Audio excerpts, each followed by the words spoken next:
दोस्तों तो आप सभी मस्त होंगे और अपने एग्जाम की तैयारी मस्ती में कर रहे होंगे। दोस्तों कोई इधर उधर में आपके टाइम को बर्बाद नहीं करना है। आप सभी के सामने है प्रीवियस ईयर एग्जाम में पूछे गए क्वाड्रेटिक इक्वेशन का पहला क्वेश्चन, इसको सॉल्व कर लीजिए। चलिए दोस्तों किसी भी एग्जाम मतलब दोस्तों जरूरी नहीं है कि बैंक के ही एग्जाम्स में आएंगे। एसएससी रेलवे के एग्जाम में अगर क्वाड्रेटिक इक्वेशन के क्वेश्चन पूछे जाते हैं तो उस क्वाड्रेटिक इक्वेशन में साइन का बहुत महत्व होता है। दोस्तों अगर किसी भी एग्जाम में साइन आता है तो साइन को पहले समझ लीजिए कि किसी भी इक्वेशन में दोनों साइन प्लस के हैं। दोस्तों किसी भी इक्वेशन में दोनों साइन प्लस के हैं तो दोनों प्रोडक्ट के साइन भी प्लस के ही आएंगे हमेशा किसी भी एग्जाम में। दोस्तों अगर किसी इक्वेशन में साइन माइनस प्लस के हैं तो इन दोनों के भी जो प्रोडक्ट के साइन होंगे प्लस के ही आएंगे। समझ में आया? अब आइए दोस्तों साइन देखिए, दोनों साइन क्या है, एक्स के दोनों साइन क्या प्लस के, तो दोनों साइन बदल करके भी प्लस करके आएंगे। 16 है। अब इस 16 को दो ऐसे नंबर में तोड़ना है दोस्तों जिनको आपस में मल्टीप्लाई करने में तो 16 आवे, लेकिन उसी नंबर को जोड़ने और घटाने पे दोस्तों जोड़ने और घटाने पे 10 आना चाहिए। ऐसा कोई नंबर सोचना होगा तो 8 और 2, 8 दूनी 16 और 8 और 2 10। समझ में आया क्या दोस्तों? दूसरा क्वेश्चन से आइए दोस्तों, y में दोनों साइन क्या है दोस्तों, माइनस के हैं प्लस के हैं। जब दोनों साइन माइनस प्लस के हैं तो साइन बदल जाएंगे और दोनों साइन क्या हो जाएंगे दोस्तों, प्लस के हो जाएंगे। y क्या करना है दोस्तों, यहाँ सॉरी दोस्तों यहाँ y हो जाएगा, यहाँ कुछ नहीं, तब y में करना है तो क्या करिएगा दोस्तों, a और b ऐसा कोई नंबर चुनना होगा दोस्तों जिसको आपस में मल्टीप्लाई करने पे दोस्तों मल्टीप्लाई करने पे 18 आना चाहिए, लेकिन उसी नंबर को जोड़ने और घटाने पे दोस्तों जोड़ने और घटाने पे 11 आना चाहिए। तो है ना दोस्तों, 9 दूनी 18, 9 और 2 11 हो जाएगा। क्या समझ में आया? ये जब प्रोडक्ट बन करके निकलता है दोस्तों तो इसको कंपेयर भी करना। कंपेयर करना मतलब क्या हो जाएगा दोस्तों, 8 को इन दोनों के साथ कंपेयर करिएगा तो 8 बड़ा, लेकिन 2 को जब इन दोनों के साथ कंपेयर करिएगा तो 9 बड़ा। साइन उल्टा होगा, आंसर CND लगाना है और नेक्स्ट क्वेश्चन पे बढ़ जाना है। समझ में आया कि आप ये पहला क्वेश्चन अच्छे से समझ में आया दोस्तों। दूसरा क्वेश्चन सॉल्व करिए। क्वाड्रेटिक इक्वेशन के क्वेश्चन को सॉल्व करिए ना दोस्तों तो बीच के नंबर का कोई फर्स्ट सेकंड दो ऐसे नंबर में तोड़िए। समझ रहे ना, माइंड को नंबर के प्रति एक्टिव करिए। कैसे हो, समझ में आया दोस्तों? हुआ या नहीं हुआ? नहीं हुआ? आइए दोस्तों आइए अच्छे से समझिए। कम समय, जितना कम समय आप करिएगा उतना ही अच्छा होगा। कैसे करना है तो ध्यान से देखिएगा। हमने क्या कहा दोस्तों, आइए जब इसमें करते हैं तो x के साइन को देखिए। साइन क्या है दोस्तों, तो दोनों साइन क्या है, प्लस के हैं। दोनों साइन माइनस के थे, दोनों साइन बदल करके प्लस का होगा।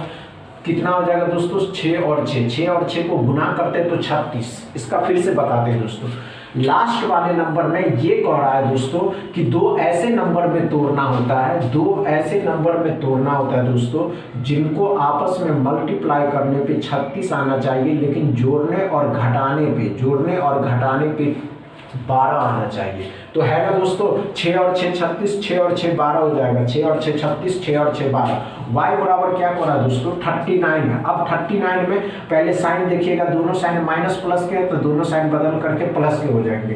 तो कितना हो जाएगा, 13 और 3 हो जाएगा दोस्तों। 13 और 3 13 दिया 39, 13 और 3 16 हो जाएगा। क्या समझ में आया? अब ध्यान से और देखना, जब कंपेयर करते हैं ना दोस्तों, जब कंपेयर करते हैं ना दोस्तों, तो जब कंपेयर करिएगा x को y के साथ, 6 को इन दोनों के साथ कंपेयर करिएगा तो y ही बड़ा होगा, लेकिन जब 6 को 3 के साथ कंपेयर करिएगा तो 6 बड़ा होगा। फिर से साइन उल्टा, आंसर लगाना है CND और आगे बढ़ जाना है। क्या समझ में आया दोस्तों? अच्छे से समझ में आया दोस्तों? डाउट क्लियर है इसमें? समझ में आया? तीसरा क्वेश्चन सॉल्व करिए। चलिए क्वेश्चन को सॉल्व करिए। थर्ड क्वेश्चन में भी कम टाइम में सॉल्व करना।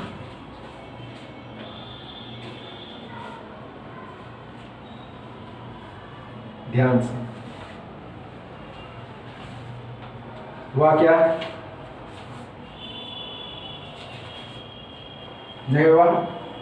आइए दोस्तों, नहीं हो ना, घबराइए नहीं। देखिए दोस्तों कैसे बनता है। आइए, क्वाड्रेटिक इक्वेशन बहुत आसान है बनाना। बस आपको समझ में आना चाहिए कि आप इसको सॉल्व आसानी से कर सकते हैं, बस आपको साइन के मतलब पता होना चाहिए। दोस्तों अगर इस तरीके के क्वाड्रेटिक इक्वेशन आते हैं तो ध्यान से देखिए, लास्ट में भी माइनस, लास्ट में भी माइनस। जब दोनों इक्वेशन के साइन लास्ट वाले माइनस होंगे तो आंसर CND लगाना है और आगे बढ़ना है। समझ रहे हैं? कम टाइम दोस्तों, इस तरीके के आंसर में कम टाइम और CND can not be defined. समझ रहे हैं ना? अच्छे से समझ में आया क्वाड्रेटिक इक्वेशन। दोस्तों चौथा क्वेश्चन सॉल्व करिए। चलिए, एग्जाम्स तो आप जानते ही हैं, अपने चेंजिंग के लिए अच्छे चेंज करते रहते हैं।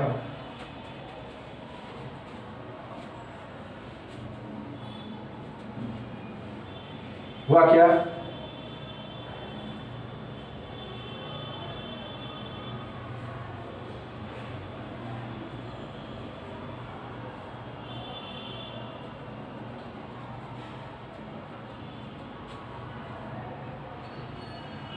नहीं हुआ? आइए दोस्तों, कोई बात नहीं। क्या करा दोस्तों, अप्रॉक्स का क्वेश्चन है। अब इस अप्रॉक्स के क्वेश्चन को कैसे सॉल्व करिएगा तो ध्यान से देखिएगा दोस्तों और अच्छे से समझिएगा। ये 48,9.97 है, मतलब अप्रॉक्स में मानना है तो 49 होगा, जो 49 दोस्तों 7 का स्क्वायर रूट होता है। अब इसको 6 मानना होगा तो नीचे 6 आएगा, यहाँ पे 36 है, 6 से 6 बार में कट गया तो कितना हो गया दोस्तों, 42 हो गया। अब 42 62.98 मतलब 63% ऑफ 300, 300 का 63%, 63 का 3 गुना कितना हो जाएगा दोस्तों, तो 180 और 89, 189 मतलब 189 इसमें जोड़ दीजिएगा तो 1 12 13 1 1 2 231 x बराबर। क्या समझ में आया चौथा क्वेश्चन दोस्तों? अच्छे से समझ में आया। पांचवा क्वेश्चन सॉल्व करिए। चलिए दोस्तों अच्छे से सॉल्व करिए, देखते आप कर पाते हैं या नहीं।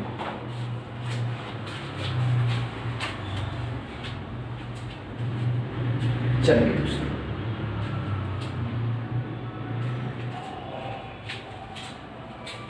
हुआ क्या पांचवा क्वेश्चन? अरे यार बहुत आसान है पांचवा क्वेश्चन को सॉल्व करना, बस आप करना ही नहीं जानते। आपको पता नहीं है कि इसको कैसे सॉल्व करना है दोस्तों। सॉल्व करना बहुत आसान है, बस करने के लिए आपके अंदर जुनून ऐसी होनी चाहिए। समझ गए? आइए दोस्तों ध्यान दीजिएगा। 6.01% ऑफ 200, 200 का 6% 12 हो जाएगा। समझ गए? 13.97 14 होता है और ये 5 ही, 14 पंचे 70, 70 और 13 83, 83 इसमें जोड़ दीजिएगा तो 95x बराबर। क्या समझ में आया पांचवा क्वेश्चन? अप्रोच देखिए और टेक्निक देखिए दोस्तों। आप एग्जाम में पेन एंड पेपर की आवश्यकता ना पड़े, इस तरीके से दोस्तों माइंड को कंट्रोल करके चलिए। समझ में आया? समझ में आया हो तो वीडियो को दबा के शेयर करिए, लाइक करिए, चैनल को सब्सक्राइब कर लीजिए। बस इतना ही दोस्तों, थैंक यू।